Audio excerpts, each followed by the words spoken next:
A quiet, stormy night, a knock on her door, and a twist nobody could predict. The snow had not yet melted from the storm when the old woman sat quietly by her fireplace. At 72, her days were slow and gentle. Her deep brown skin carried lines of time, each wrinkle telling a story of hardship and endurance. Gray curls, tied neatly into a bun beneath her knitted cap, framed her kind but weary face. Her home was small and modest-worn furniture, a faded rug, and the warm scent of bread cooling on the table. It was not much, but it was enough. The golden afternoon light stretched across the frosted window panes, filling the room with peace. Peace shattered when the distant growl of engines echoed through the storm. At first, she thought it was her imagination. But the sound grew louder, closer, until the walls seemed to tremble with it. She pushed her round glasses up her nose and peered out through the frosted glass. Her heart stuttered. Headlights glowed like watchful eyes, cutting through the snow, and behind them came dark silhouettes on heavy motorcycles. The insignia on their jackets was unmistakable, Hell's Angels. A knock thundered against her door. Her hands shook as she clutched the edges of her cardigan. Every story she'd heard about men like these whispered warnings in her mind. Should she answer? Should she hide? But the knock came again, louder, more urgent. With a trembling breath, she opened the door. 10 men stood before her, snow clinging to their leather jackets and heavy boots.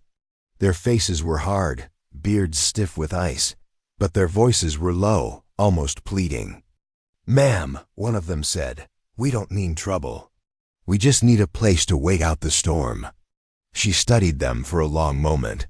They looked fierce, dangerous even, but behind their roughness was exhaustion. She stepped aside.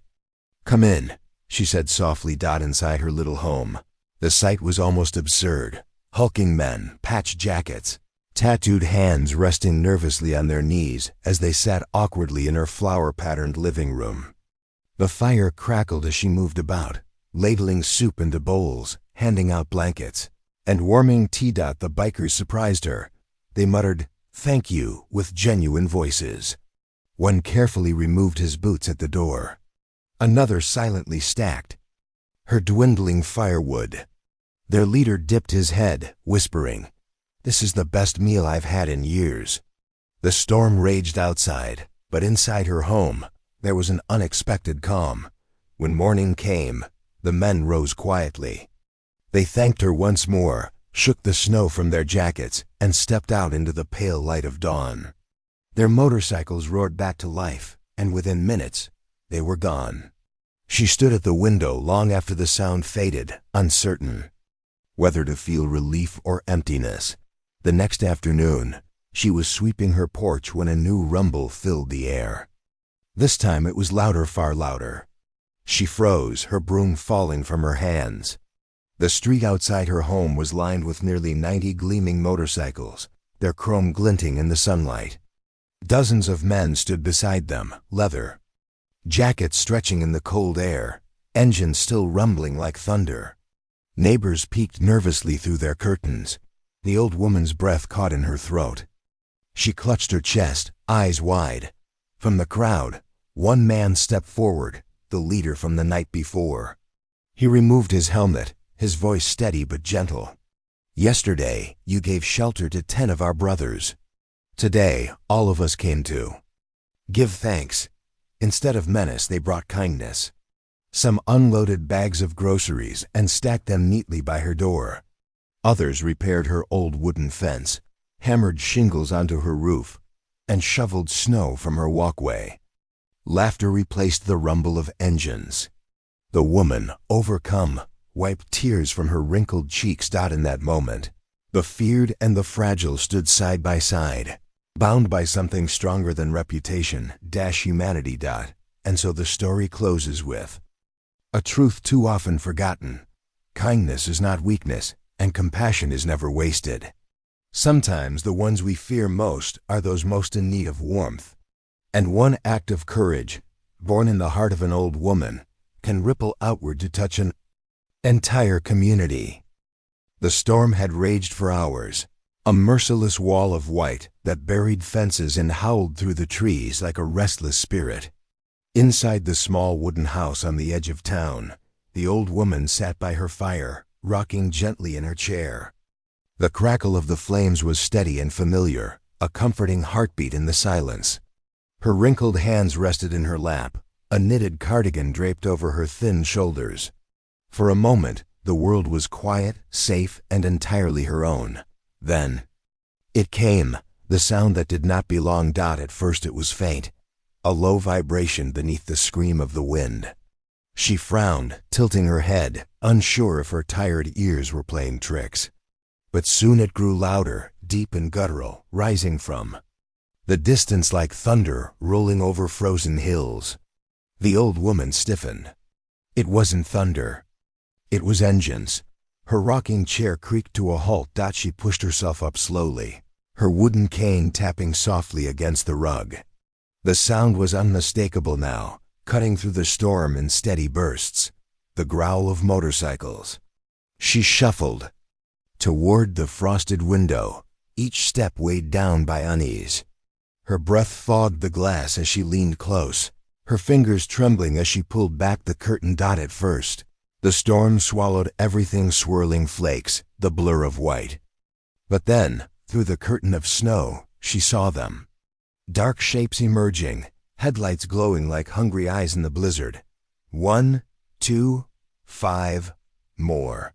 The outlines of heavy bikes, the silhouettes of men hunched low against the wind. The rumble of their engines vibrated through the ground, through the walls of her home, through her chest. Her heart pounded. And then she saw the patches.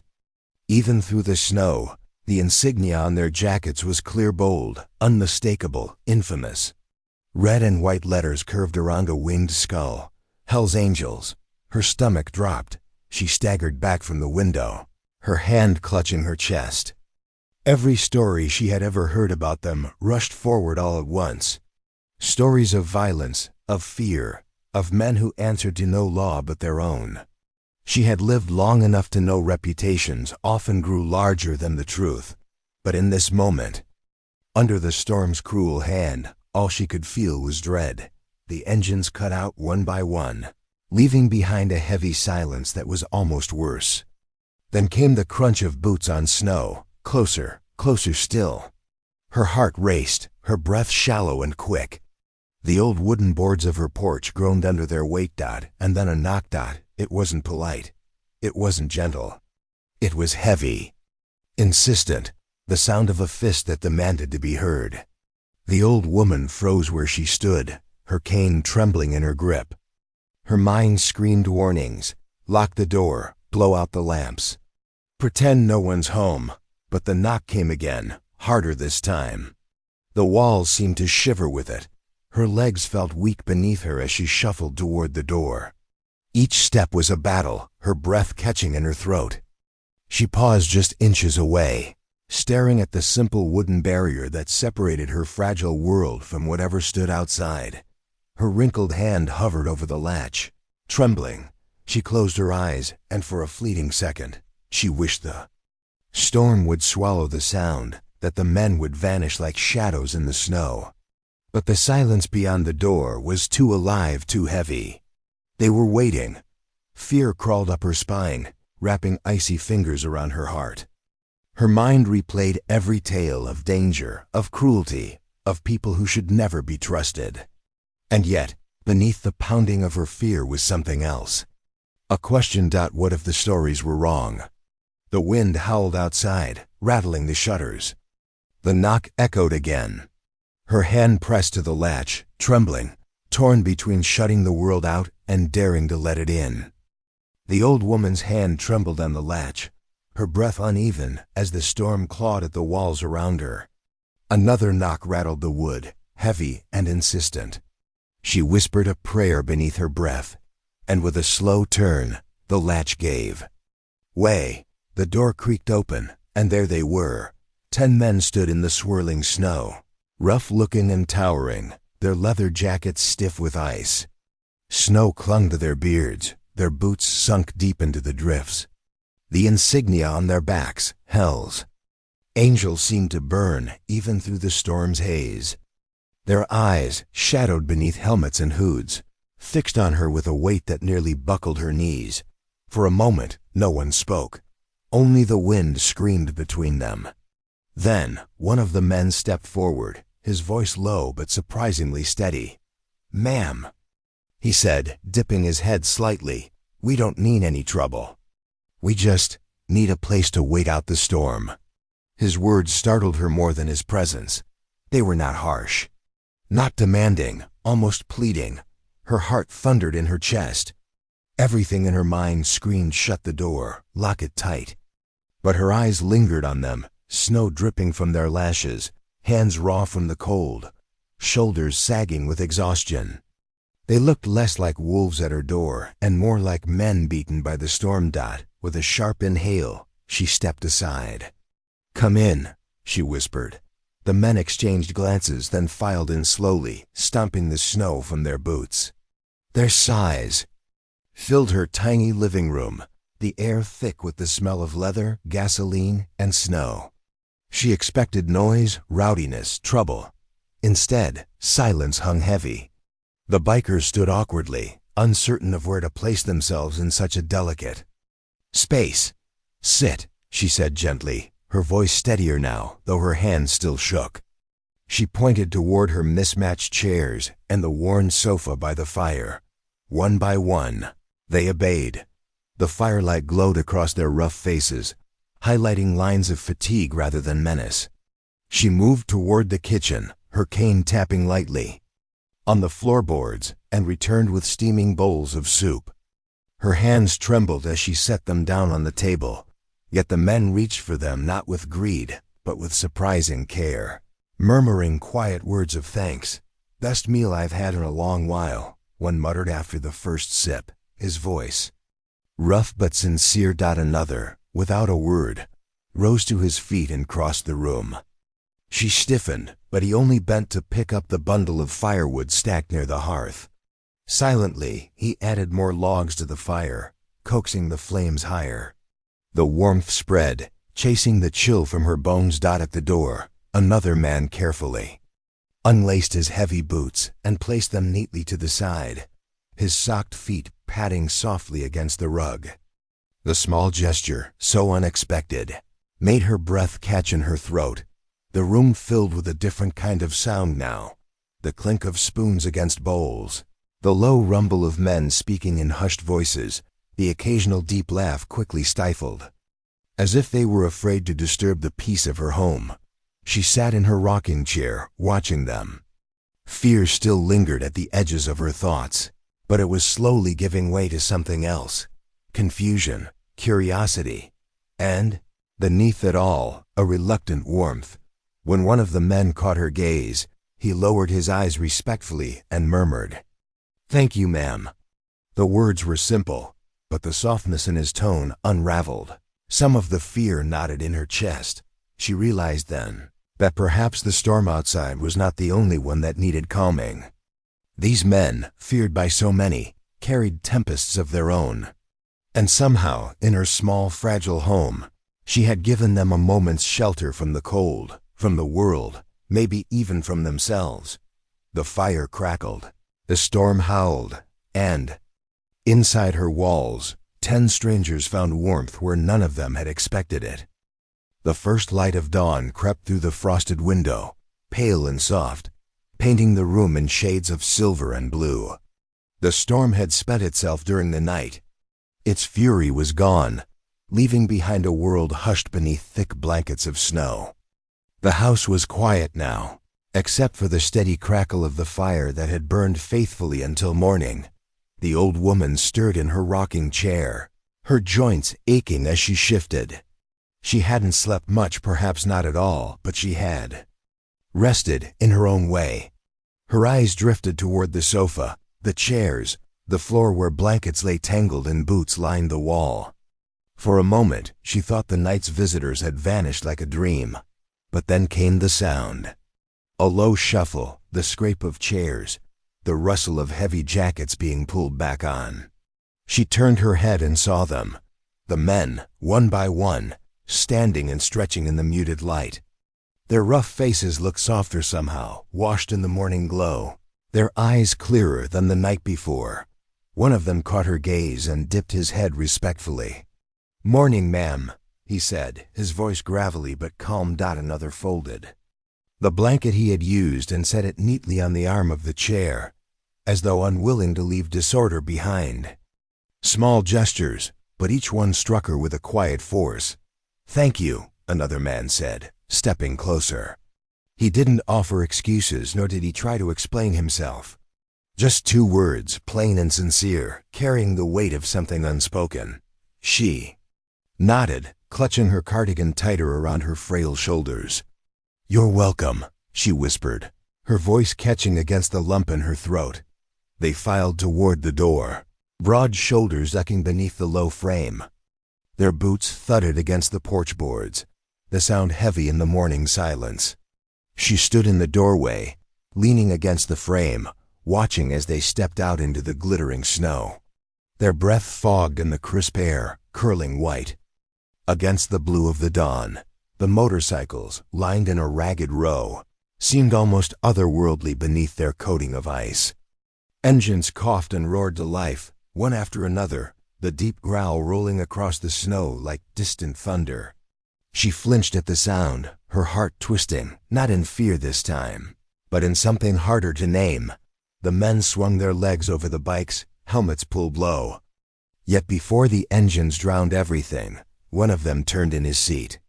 He lifted a gloved hand, not quite a wave, but enough to mark the moment. Then, with a unified roar, the machines pulled away, their tires crunching over frozen ground. She stood there, the hem of her dress brushing against the snow-dusted porch, her breath rising in soft clouds. The sound of engines grew fainter, swallowed by the vastness of the morning, until at last there was nothing left but silence. Only the echo of their boots remained in her memory, the thud, the scrape, the weight of strangers who had shared her small home for one unforgettable night. Relief trickled through her veins, cold and sharp. They were gone. No harm had come. The danger she had feared never arrived. Yet mingled with that relief was something else, something she couldn't quite name. An emptiness, perhaps. A sense that she had touched the edge of another world, only to have it slip away with the dawn.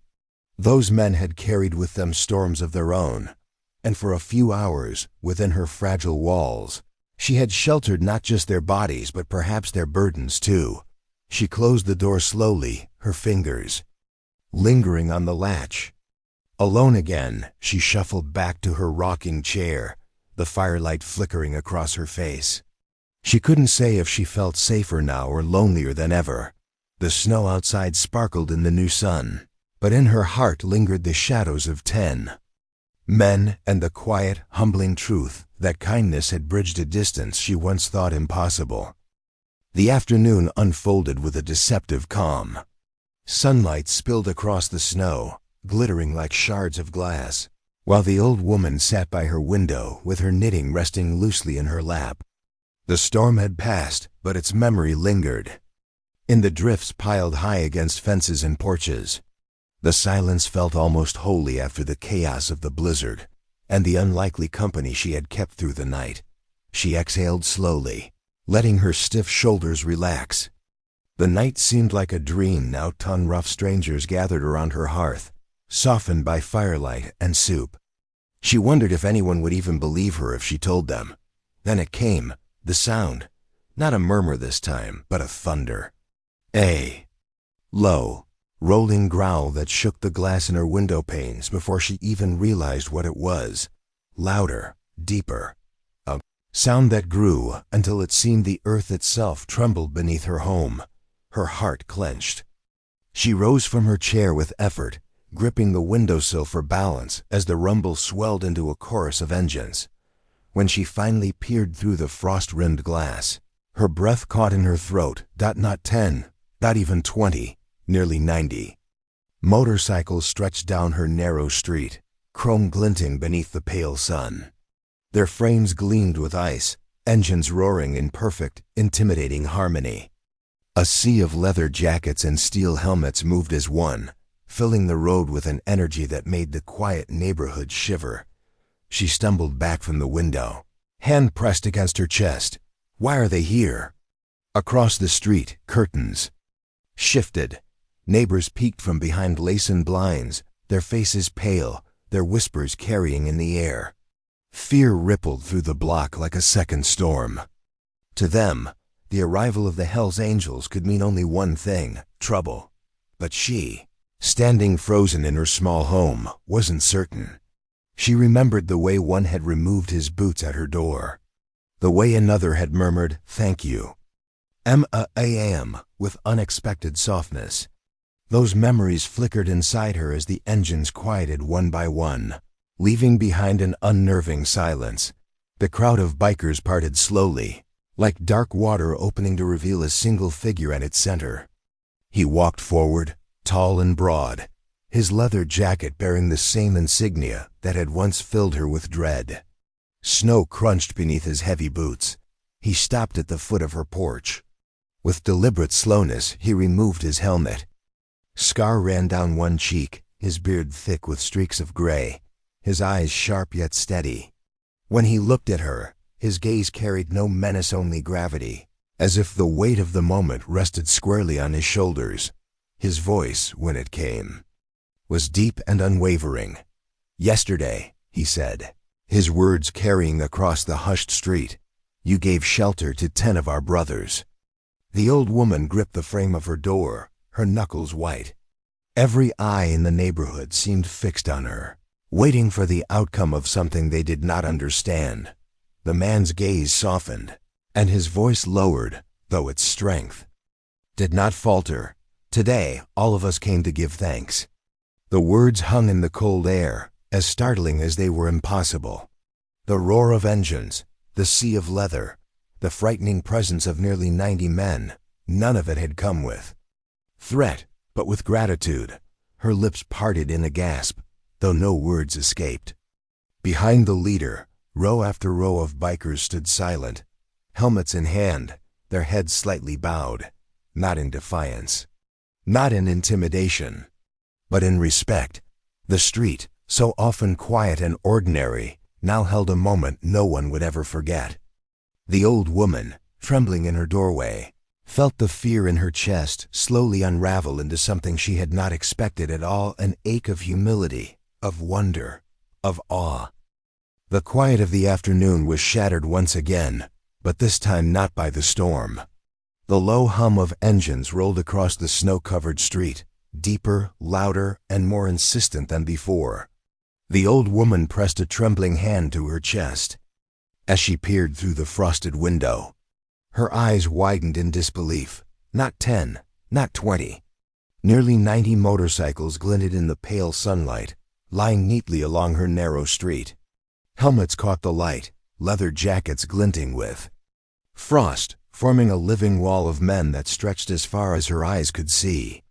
Neighbors peeked nervously from behind curtains, whispering in fear, some clutching each other, expecting the worst. But the worst did not come. A single figure stepped forward, the leader from the night before, removing his helmet, revealing a face weathered by years of hard living, yet softened by an unexpected tenderness. His deep voice carried clearly across the snow, steady and unwavering. "Yesterday, you gave shelter to 10 of our brothers. Today, all of us came to give thanks." The words hung in the air, impossible and surreal. Her breath caught in her throat. As her knees weakened beneath her, gratitude from them, the men who the world said should instill fear in anyone who saw them. Then it began. Bags of groceries appeared, carried carefully, almost reverently, by rough hands that were accustomed to handling heavy steel rather than bread and milk. Bread loaves, fresh fruit, and tins of coffee were set neatly on her porch. A few men hefted bundles of firewood and stacked them by the house, the cedar scent cutting through the crisp winter air. "Your fire must have run low last night," one explained, his gruff voice gentle, "so we brought more."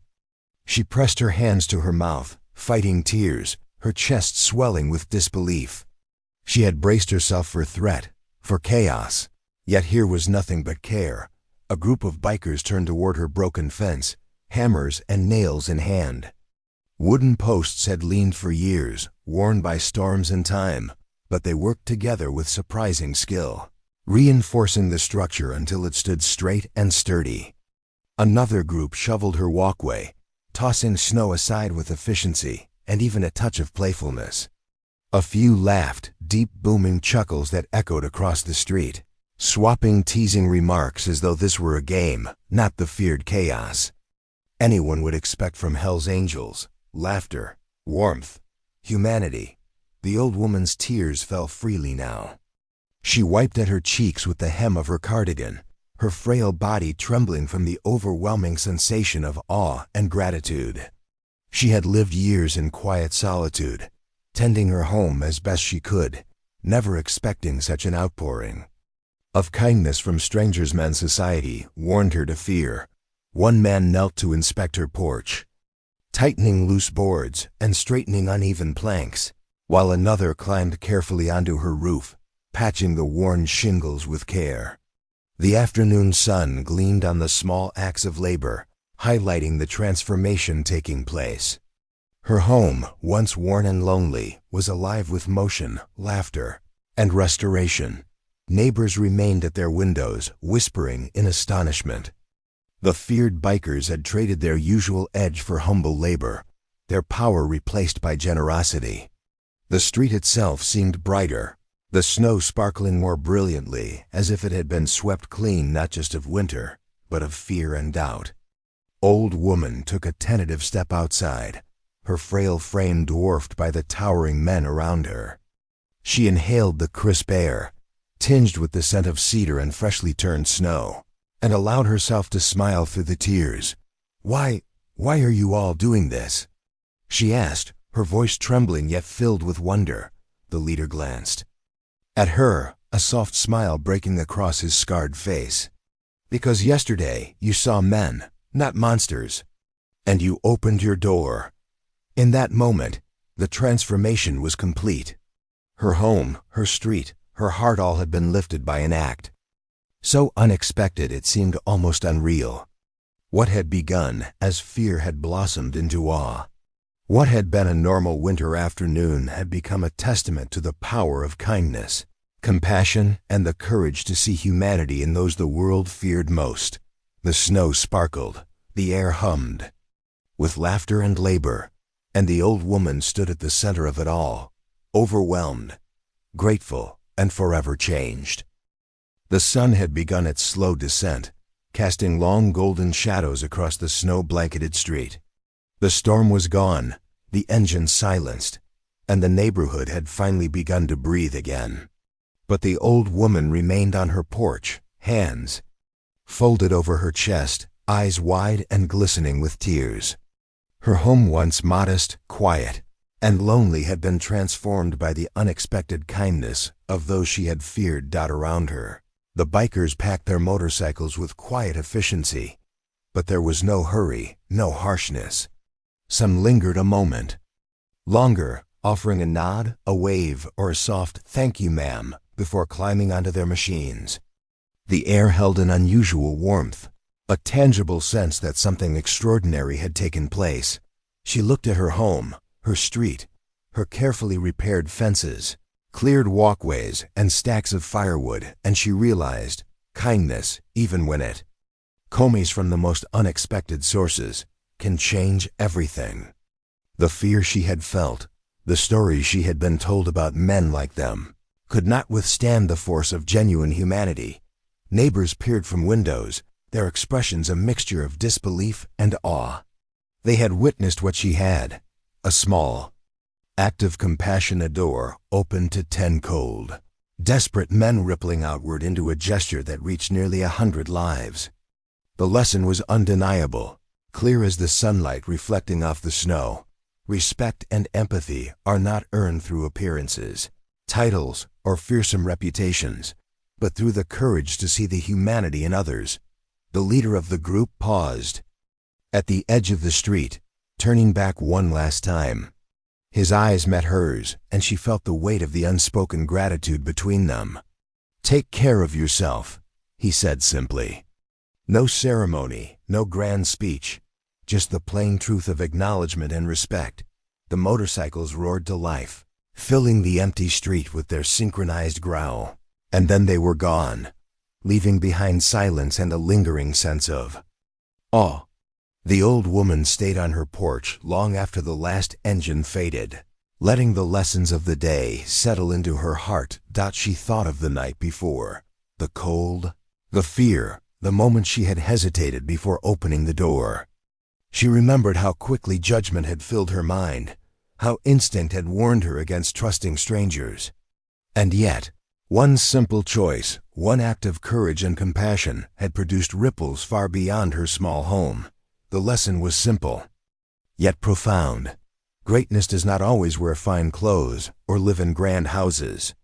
Sometimes it comes wrapped in the simplest forms, in quiet acts that change lives in ways we cannot predict. The men who had arrived on roaring motorcycles, feared and misunderstood by the world, had shown her that kindness can wear leather and boots, that courage can hide behind beards and tattoos, and that humanity can be found where we least expect it. She lowered herself into her rocking chair, the sun warming her shoulders, the snow sparkling around her transformed street. Her eyes filled with tears again, not of fear this time, but of gratitude. The world, despite its harshness and its warnings, had revealed itself in a single, miraculous afternoon, full of unexpected goodness, and waiting for those brave enough to embrace it. As the golden light faded, the old woman whispered softly to herself, her voice a gentle echo across the quiet neighborhood, "Kindness is never wasted." And sometimes, the ones we fear the most are those with the warmest hearts. And with that, she rocked slowly in her chair, the snow glittering around her like a testament to the power of humanity, compassion, and the courage to open one's door to the unknown.